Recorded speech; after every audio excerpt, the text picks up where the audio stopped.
Hello student, मैं हूं आपका इंग्लिश वाला गुरु और आज आपके लिए लेके आया हूं बहुत ही महत्वपूर्ण इम्पोर्टेंट चैप्टर जिसका नाम है figure of speech. Figure of speech क्या है ये मैं आपको समझाता हूं। उससे पहले मैं जरा इंक ले लेता हूं। देखिए, figure of speech, a figure of speech is a departure from the ordinary form of expression.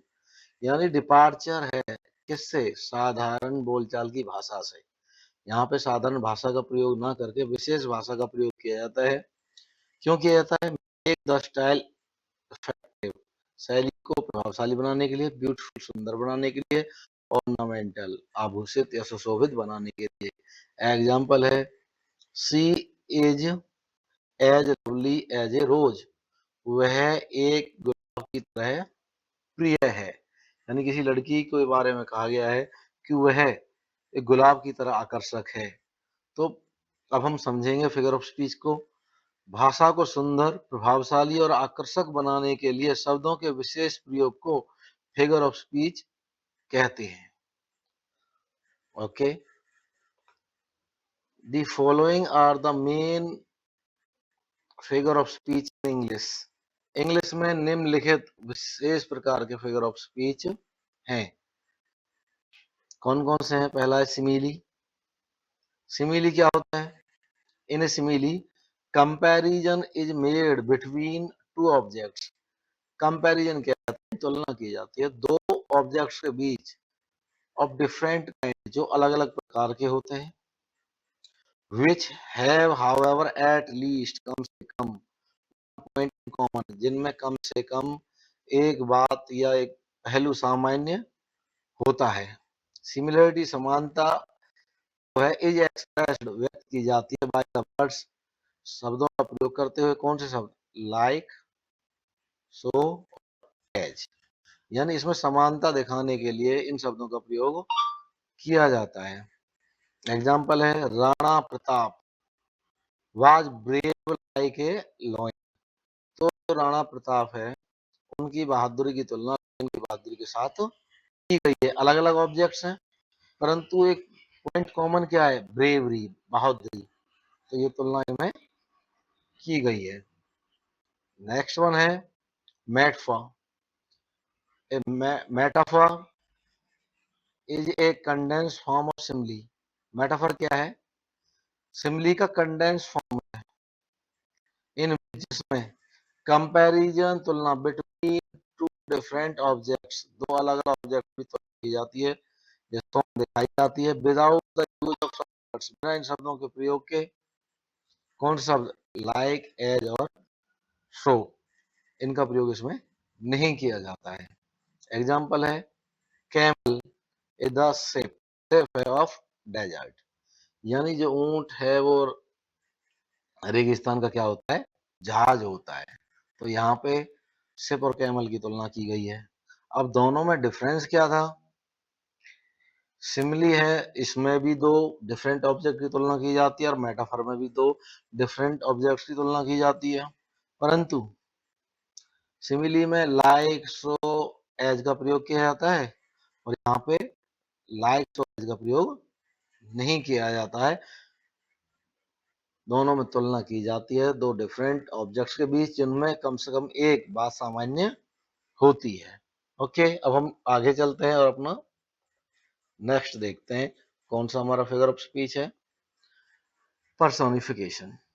Personification क्या है?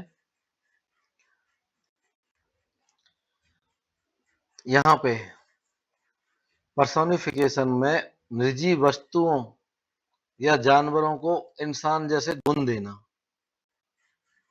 निर्जीव होंगे या जानवर होंगे, उनमें ऐसे गुण दर्शाए जाएंगे जैसे कि वो मानव हों।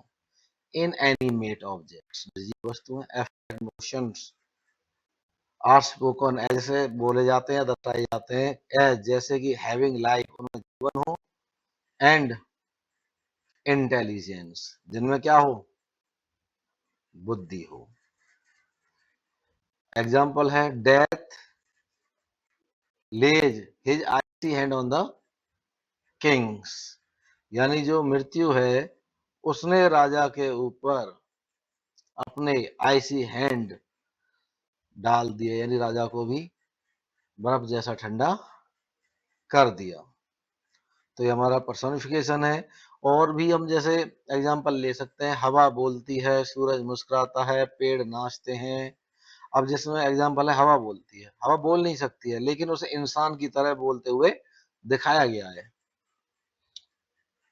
नेक्स्ट वन है हाइपरबोली, अतिशयोक्ति। In hyperbole statement made emphatic by overstatement, यानी बढ़ा चढ़ाकर किसी बात को कहकर किसी बात को एम्फेटिक यानी जोरदार किया जाता है। जैसे